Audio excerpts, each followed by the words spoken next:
सभी गुरुजनों को मेरा सादर नमस्कार। आपका अपना चैनल नॉलेज विषय में आपका एक बार फिर स्वागत है। साथियों, आज के वीडियो में हम आपको बताने जा रहे हैं कि अभी बेसलाइन आकलन में अधिकांश शिक्षक साथियों को एंट्री करने में परेशानी हो रही है। उनका एंट्री करने के बाद भी वहां पर जब वे लोग पुनः चेक करते हैं तो वहां पर जो अंक था वह उनको ब्लैंक दिखाई पड़ता है। तो इस तरह से आप किस प्रकार से एंट्री करेंगे जिससे कि आपको कोई परेशानी ना हो और आपकी जो एंट्री है वह सफलतापूर्वक सुरक्षित हो सके। तो चलिए वीडियो शुरू करते हैं। सबसे पहले हम अपने ब्राउजर पे CGSchool.in ओपन कर लेते हैं। ओपन करने के बाद हम अपने ID और पासवर्ड से लॉगिन कर लेते हैं। तो जैसे ही हम अपने ID और पासवर्ड से लॉगिन करते हैं इस तरह से हमारे सामने हमारा डैशबोर्ड ओपन हो जाता है। उसके बाद हमको यहाँ पर देखिए 3 लाइन दिखाई पड़ रहा है, ये हमारा मेनू है, इसको हमको टच कर लेनी है। टच करने पर इस तरह से शिक्षक के कार्य आता है, इसको हमको पुनः टच करनी है। उसके बाद स्क्रॉल करके यहाँ पर हमको ऑप्शन दिखाई दे रहा है विद्यार्थी, उसे हमें टच कर देनी है। उसके बाद देखिए सबसे टॉप में आपको ऑप्शन दिख रहा है बेसलाइन टेस्ट एंट्री, इसके ऊपर हमें क्लिक करनी है। जैसे ही इसे हम क्लिक करते हैं तो हमारे सामने एक नया पेज ओपन हो जाता है। इस तरह से यहाँ पर आपको स्कूल का विवरण दिखाई पड़ जाता है। यहाँ से आपको क्लास चयन कर लेना है जिस क्लास की आप प्रविष्टि करना चाह रहे हैं। तो इस तरह से चलिए हम एक क्लास चयन कर लेते हैं इस तरह से। उसके बाद नीचे में दिया सेक्शन चुने, तो यहाँ से आपको अपना सेक्शन चयन कर लेनी है इस तरह से। उसके बाद नीचे में दिए विषय चुने, तो यहाँ से ड्रॉप डाउन से आपको विषय चयन कर लेना है जिस विषय की आप प्रविष्टि करना चाह रहे हैं इस तरह से।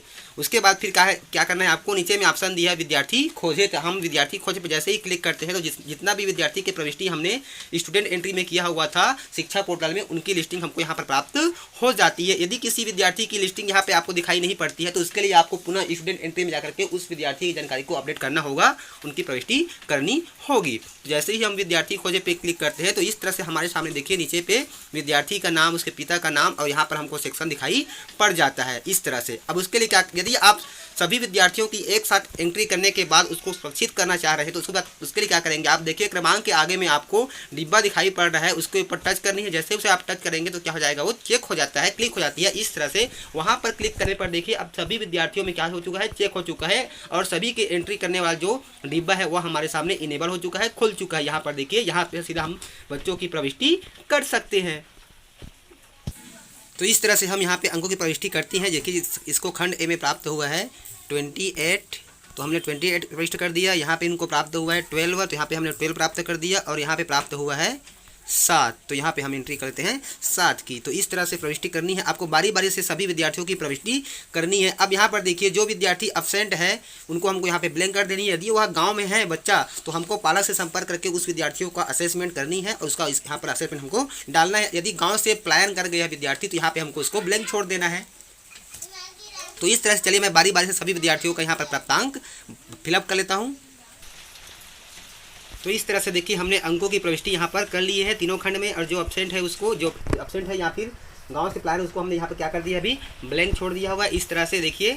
उसके बाद जैसे ही हम नीचे में सुरक्षित करें बटन पे क्लिक करते हैं तो हमारे सामने एक मैसेज आ जाता है इस तरह से देखिए, अंक दर्ज करें, अंक दर्ज करें, अंक दर्ज करें। तो उसके लिए क्या करना है आपको, जिन विद्यार्थियों के आपने अंकों की प्रविष्टि नहीं किया हुआ है, जिसका आपने असेसमेंट नहीं किया हुआ है, तो उसके नाम के आगे को इस तरह से आपको अनचेक कर देनी है इस तरह से।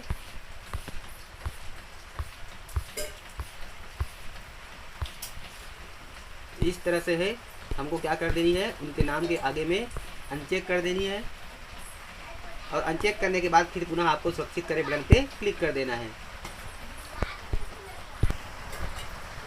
अनचेक करने के बाद हमको पुनः सुरक्षित करें बटन पे क्लिक कर देनी है। देखिए जिनका हमने फिलअप नहीं किया हुआ है उसको इस तरह से हमने अनचेक कर दिया है। अनचेक करने के बाद आपको ये सुरक्षित करें बटन पे क्लिक करना है। जैसे ही हम सुरक्षित करें बटन पे क्लिक करते हैं हमारे सामने एक पॉपअप मैसेज आता है कि सफलतापूर्वक सुरक्षित किया गया। फिर हमको ये ओके बटन पे क्लिक कर देनी है। जैसे ही हम ओके बटन पे क्लिक करते हैं उसके बाद देखिए यहाँ पर जिन जिन विद्यार्थियों की हमने प्रविष्टि की है वो है, उसके में हमको ये अंक भरा हुआ दिख रहा है और जिनकी प्रविष्टि नहीं किया हुआ है वह हमको इस तरह से ब्लैंक दिखाई पड़ रहा है। साथ ही हम पुनः जा करके इसको चेक करेंगे तो हमारे सामने यही चीज़ें हमको दिखाई पड़ेगी। चलिए एग्जांपल के लिए मैंने यहाँ पे मैथ्स सर्च किया, उसके बाद पुनः देखिए आपके सामने ये पर्यावरण मैंने चयन कर लिया। उसके बाद विद्यार्थी खोजे पे फिर से क्लिक करता हूँ तो देखिए यहाँ पर जिन जिन विद्यार्थियों को हमने पुटअप किया हुआ है, फिलअप किया हुआ है, उसी में हमको भरा हुआ अंक प्राप्त दिखाई पड़ रहा है, बाकी के में ये ब्लैंक दिखाई पड़ रहे हैं। तो इस प्रक्रिया के द्वारा आप आसानी से एक साथ सभी विद्यार्थियों की प्रविष्टि कर सकते हैं, अलग अलग आपको करने की जरूरत नहीं है। और यदि आप अलग अलग कर रहे हैं तो आपको किस प्रकार से अंकों की प्रविष्टि करनी है, चलिए हम आपको आगे वीडियो में बता रहे हैं।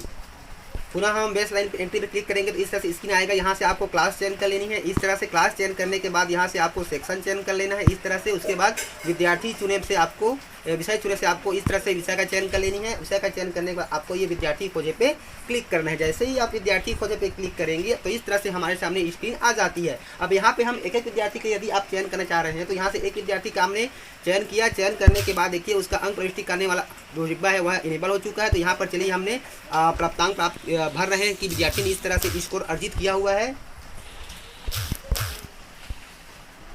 इस तरह से हमने अंक की प्रविष्टि कर दी है। अब उसके बाद नीचे में ऑप्शन दिया गया है, देखिए सुरक्षित करें। तो जैसे ही हम सुरक्षित करें बटन पे क्लिक करते हैं तो हमारे सामने इस तरह से मैसेज आता है कि सफलतापूर्वक सुरक्षित किया गया। फिर ओके पे हमको क्लिक कर देनी है। अब जैसे ही हम नीचे स्क्रॉल करके आते हैं तो देखिए हमारे सामने क्या आ जाती है स्क्रीन इस तरह से। यहाँ पर देखिए अब आपका सुरक्षित करें बटन क्या हो चुका है, डिसेबल हो चुका है। अब यहाँ पे फिर से आप किसी विद्यार्थी को चेक करके यदि अंकों की प्रविष्टि करना चाहेंगे तो ये सुरक्षित नहीं होगा। तो इसके लिए क्या करना होगा, इसके लिए सबसे पहले आपको पुनः बैक हो जानी है और जहाँ से आपने अंकों की प्रविष्टि की हुई है तो क्या करनी है, ऐसा स्क्रीन दिखाई पड़ने पर आपको यदि आप पुनः चेक करके यदि विद्यार्थियों की यहाँ पे प्रविष्टि करते हैं अंक करेंगे तो फिर यह सुरक्षित नहीं हो पाएगा। इसके लिए क्या करना होगा, आपको पुनः बैक हो जानी है। इस तरह से आपको एक बार बैक होनी है इस तरह से।